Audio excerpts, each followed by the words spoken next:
Every generation has its stories of transformation, but none compared to the trajectory of the Apostle Paul.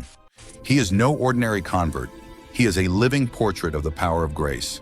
God took Saul, a man driven by religious hatred, and made him the greatest proclaimer of saving grace. And the great truth that echoes through his life is this: when Christ enters the scene, no past is too heavy to hinder God's purpose. Paul's life is a mirror for every believer. It reveals our weaknesses, exposes our strongholds, and calls us to live for the glory of Christ. More than that, it shows that God doesn't just transform stories. He redefines identities. He takes what was an instrument of destruction and converts it into an instrument of edification. He takes human strength and breaks it to rebuild it with spiritual power. He takes a hardened heart and molds it by the flame of the Spirit. He takes religious arrogance and converts it into humility. He takes a persecutor and transforms him into an apostle, not to prove the greatness of man, but to reveal the greatness of grace. As we contemplate his journey, we understand that God does not choose people who are already prepared. He prepares those whom he chooses. Every fall becomes a lesson.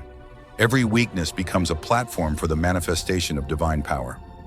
Every difficult chapter of life becomes a living testimony that Christ continues to meet people on the road, continues to tear down pride, and continues to raise up chosen vessels for his glory. The Apostle Paul, formerly called Saul of Tarsus, was not an irreligious man. On the contrary, he was deeply devout, molded from childhood within a rigorous, committed, and exemplary upbringing. He himself declares, "Circumcised on the 8th day of the people of Israel, of the tribe of Benjamin, a Hebrew of Hebrews. In regard to the law, a Pharisee, as for zeal, persecuting the church, as for righteousness based on the law, faultless." Philippians 3:5-6. These words reveal someone who did not live on the fringes of religion, but at its very peak, representing the most disciplined, austere, and dedicated aspects of first-century Judaism. Saul was a man of uncommon intelligence, gifted with a profound education at the feet of Gamaliel, prepared for debate, leadership, and difficult decisions. He was courageous in the face of conflict, firm in his stance, zealous in his convictions, and possessed a vast knowledge of the scriptures that few in his generation held.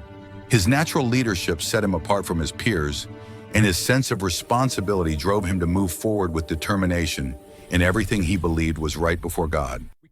However, all that potential, all that strength, all that discipline, and all that brilliance